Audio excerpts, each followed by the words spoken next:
The Pioneer Metagame is fisting red-green decks, but fear not my big boys, cause Daddy is here to save the day with my new masterpiece, Red-Green Satyrs. It is the first of its kind because it has Mox Amber. It makes a mana if we control a legendary, which we have many. Bellstriker, which is a 2/2 for 1, and then Karzev, it makes a token when it attacks, and then the new card Anax, its power is equal to our devotion to red, and when a creature of our dies, we get a 1/1 Satyr. And as an added bonus, if our creature had a power of 4 or more, we get 2 red Satyrs instead. Satyrs are important because ultimately we are a Satyr deck. With the new Gallia that buffs our Satyrs gives haste, and when we attack with 3 creatures, we discard a random card and draw 2 cards. Is pretty good. Both of these new cards are extra cool because they are legendary. But that is not the only reason why Mox Amber is in the deck. We also have Bushwhacker. Bushwhacker says, if we've cast another spell this turn, we can then cast it for 2, and when it comes into play, our creatures get +1/+0 and haste. In an aggro deck with only 19 lands, it is tough to play 2 spells in 1 turn, but with Mox Amber we can cast it, which then enables our Bushwhacker's surge ability. But that is not all. We also have Burning-Tree. When it comes into play, we make 2 mana, allowing us to then play, you guessed it,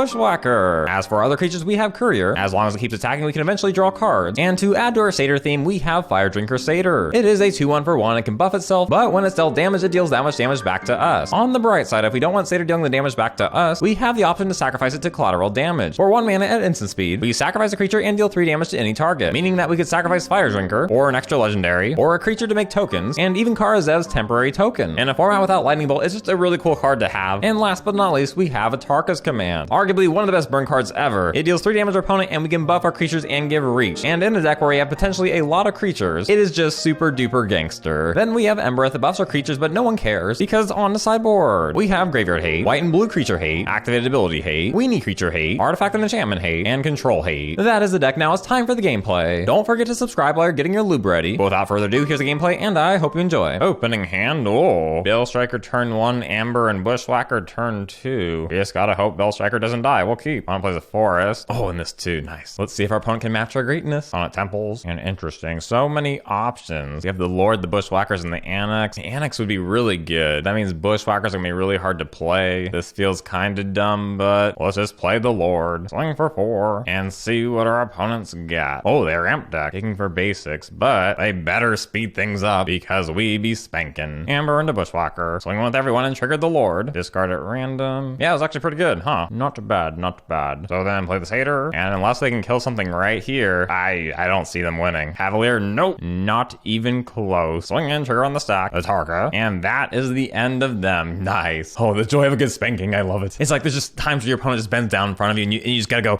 you know, you gotta go for the cheeks, you know? And this was definitely one of those times. Game 2, no changes to sideboard, and our hand is pretty good, so we're gonna keep. Starting with Firedrinker, opponent plays Grazer, and nice and Amber. So here's what we'll do. Amber, Burning-Tree, Lord, then swinging, walks like that, yep. And then with the Amber, play the Bellstriker. Can they match our speed? Oh, gain 2 life. And then pass back. Interesting, what to do? We kill the Grazer with Collateral. Seems kind of dumb, but yeah, let's do that. Play Emissary with the mana, Collateral the Grazer, and then might as well buff the Satyr. Swing in, discard and draw. Back to our opponent. Oh, they gain another 2 life. And what disease? Hydra, cool. They gain 2 more life. If we use Embereth, that's only 9 damage this turn. So instead, we'll play this hoe. Swing, discard and draw. And ooh, if they kill the Lord, we have a second one. Oh, they kill the Lord. Oopsies for them, because we have another one. Hooray, back to our opponent. Oh, but what is this? Oh, Cavalier. But I don't think that's good enough, because we'll swing with the team. Oh, and they just concede. What would we have drawn? Nothing, but we would have Embereth buffed everything. They would have blocked here, probably here, but that'd still be 12 damage. Dang. Even with all 6 of that life gain, they got spanked. But what can we say? We're just making the world a better place. And on that high note, what a great time to mention my new deck boxes. They're available at deck.com. I certainly think they look most gangster, but now it's back to the gameplay. Opening hand, too many lands, we're gonna mull. Oh, that's also very bad. Mull. And okay, fine, this is as good as it's gonna get. Play the Firedrinker, pass back. And oh, what a good follow-up. Emissary, and then the Lord. Will we see Fatal Push? Yeah, that blows. Swing for 2. I don't play Scrounger, it can't block, which means we'll swing, and then pump. We go 9, back to them. We take 3. Gutterbones tap. Gutterbones tap. And an extra swamp there.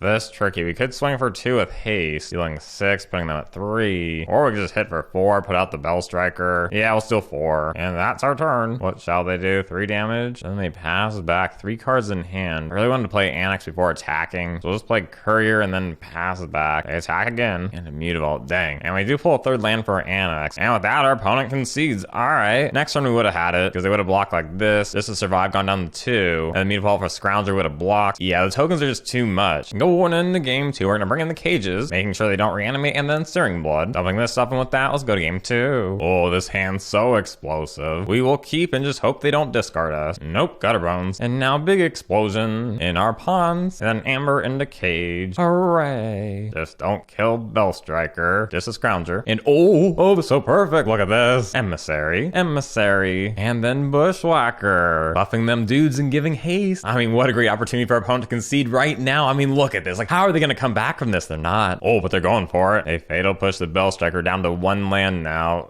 Gutter bones again. And crap, no land. No matter, let's keep pushing in. Trades are there. Then we play Firedrinker and pass back. What shall they do? 3 damage. Returning gutter bones to hand. Playing it tapped. I see greatness here. Swing in. Blocks like that, but collateral damage at them. So much fun because there's the game and the match. Overall, just fantastic. But now it's on to the next match. Opening hand, not gonna cut it, so we're gonna mull. Not super good, but we'll make this work. Breeding pool, just like Joe Mama's ass. Play the Satyr and pass back. Oh, they play a Satyr as well. Now play Courier, but I really don't want them blocking here. Oh well, swinging. Blocks like that, okay. And it's back to our opponent. It looks like they're Lotus Storm with the Breaching Graveyard. Yeah. And nice, we pull Burning-Tree. Play it, and then Bushwhacker, and then swinging. Opponent blocks like that. Now they're at 12. And uh-oh, they start untapping stuff. Passes Oracle. You know what? Up yours, Oracle. Kill it. So no scrying for them. Back on our turn swing. They soak up 2. Play Anax and pass back. Oh, wow, and they concede? Oh, they were just too scared of Anax. He is a big boy after all. Going into game 2, we're gonna bring in the Grafdigger's Cage and Cindervines. With that, let's go to game 2. Opening hand is very land heavy, but as the kids say, YOLO. Start with Courier, and we're off. No place from our opponent, and it is not going well. Swing for 1. Alright, land tap, Lotus Field, untapping it, and they hard cast Vizier. Okay, that is a bummer. Well, we'll play Anax and pass back. Opponent digs for a land, grabbing stage to copy the field. Yep, then they pass back. They can make 6 mana next turn. Yeah, this is pretty bad. Swinging, make a bunch of little dudes. Cool, now it's back to our opponent. Uh-oh, SpaghettiOs, breach. 4 over the pages. I think this is it. I'll let you know when it's over. 2,000 years later. Oh, looky there. They got us. Game 3, I like this hand a lot better, so we're gonna keep. We'll start with Karazev. Blast Zone. Oh, just like my mama's face. Land meh. Alright, in that case, let's go with Cindervines and see if we can get some mileage out of it. Oh, Lotus Field. And a Wayfinder. Another Bushwhacker. Fine. So let's Atarka, then Bushwhacker, and then swing. They're already at 7, and they can't really pop off with Cindervines out, so they just pass back. Oh, Anax. So play Anax. Swing for 3. They're at 4. Unless they brought in Life Gain, though, how do they beat Cindervines? Every non-creature spell is 1 damage to them. Oh, but they're making a move. And another one. Then Vizier, that doesn't count. Come on, just 2 more damage. They cycle 4 over the pages again, putting them down to 1. Freezer, and a blocker there. And another blocker. Oh, but there's a concede. Alright, well, we would have had it because we would have been at 5 lands, which means we would have hard cast this and surge this. And with that token there, yep. And our opening hand wasn't even that good. But it seems Atarka can pump out a lot of damage. Now it's on to the next match. Opening hand seems pretty solid to me, so we're gonna keep. Oh, and it seems we're up against the inverter combo. This could certainly be tricky, especially since they probably have Merfolk to flash. And yeah, dang, not really a great situation. But we'll play Burning-Tree, then the Lord, and unfortunately just gotta pass back here. Yep, because they flash in Thassa's Oracle. Oh, not the land we needed. Oh. Okay, play Bellstriker, Firedrinker, and oh, a Trickster. So we'll have to pass back, and then they pass back. Hooray, land. But this is where things get grande. They could flash in Inverter of Truth, which is a 6/6, and a Reckless on the block. Oh, wait, what is this? Petty Theft bouncing. Alright, then we'll hold back. Replay the Lord. They play land on tap. Now back to us. Anax, nice. Play it, and now let's go for it. Minus the Lord is Gadwick. They draw 2 cards, and oh, they block like that. Okay, well, let's buff. Seems like a pretty good deal to me. Now back to them. What is these? Another Gadwick, and an untapped land.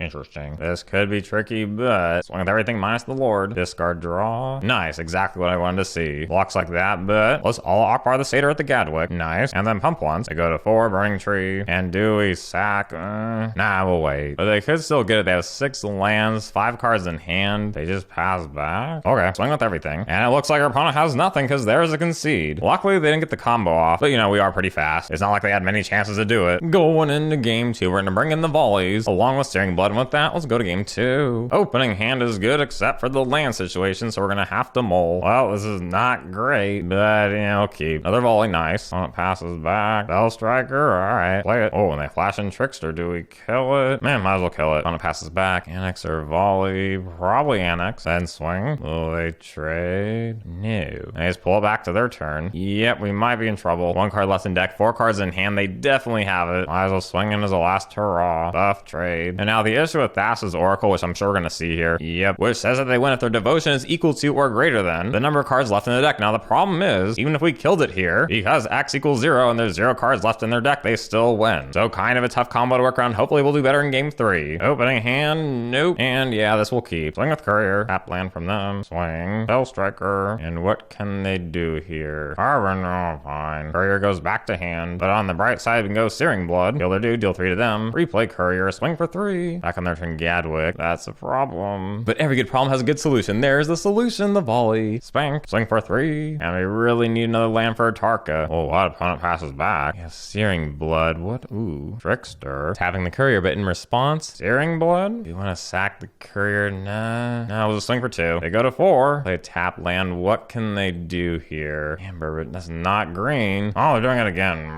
This time tapping down the Bellstriker. Interesting. We could swing in, lose the Courier and trade here, or just swing and pop it. Drawing 3 would be really good here. Yeah, we'll do that. All right. So tempting just to trade, but 3 cards is 3 cards. Yikes. A lot of lands, but play Karzev. And back to them. What is these? Gadwick? Yep, they draw 3. But if we can just pull a non-land card here, please. Oh my god. All right, whatever. We shall swing. Blocks like that, but Embereth. Too bad we can only do 1. But at least their board is clear. With 5 cards in hand, they need to pull this off now. Harbinger. Yikes. That buys them a turn. Jace, okay. Better than Inverter. But this is definitely going to be a close one. Burning-Tree, okay. Then Karzev. And back to our opponent. And they pull it off right here and now. Oh, and here's Inverter of Truth. 7 cards left in deck. Now 4. Play another Shrine. Potentially 8 mana now. Oh, and Gadwick. No. Alright, they draw their deck and Jace lets them win. Dang. So close. So very close. Oh, look at that. The top deck Atarka's command. That hurts my butthole. Such a close match. Anyway, we have one more match in the league. We might as well finish it. So it's on to the 5th match. Opening hand is terrible. We're gonna mull. Still kind of terrible, but we'll keep. And ooh, that pretty good. Start with Courier. And we're off. And oh, Pyromancer. So most likely blue-red Phoenix. Now here's what we'll do. Emissary. Bushwhacker. And swing. Opponent takes 7. And what's this? They shock themselves? Suspicious. Very suspicious. But okay, Emissary. Zev. And I'm sure they have some plans for this, but let's swing with these 2 hoes. Oh, opponent ops. Ops again. And lightning axes Kara Zev. I don't think so. Collateral damage to the Pyromancer. Hooray. Although now they have 3 blockers. Huh, they block like that? Interesting. Opponent plays Chart of Course. Phoenix in graveyard. Oh, and a lightning axe. And a treasure cruise. So we take 3. Land. We'll swing in. Sack Courier. And wow, that's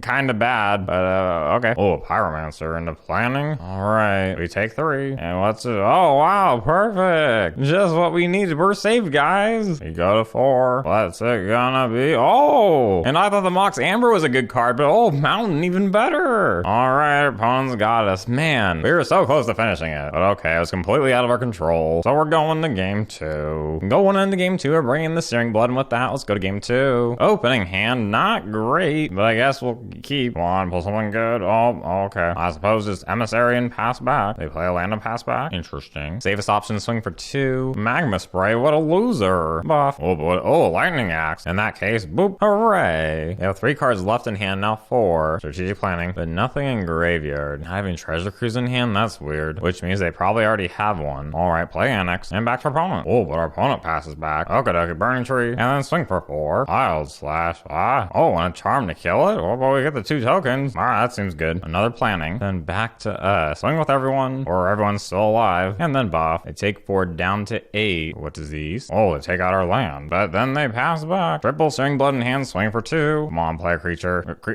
Nope, no creature. Alright, swing for 2. They trying to braid, but collateral damage. They're down to 2. They pass back. And ooh, Bellstriker haste, swinging for 3. And there it is. So we're going to game 3. Opening hand is very good, so we're gonna keep. Start with Bellstriker, or not.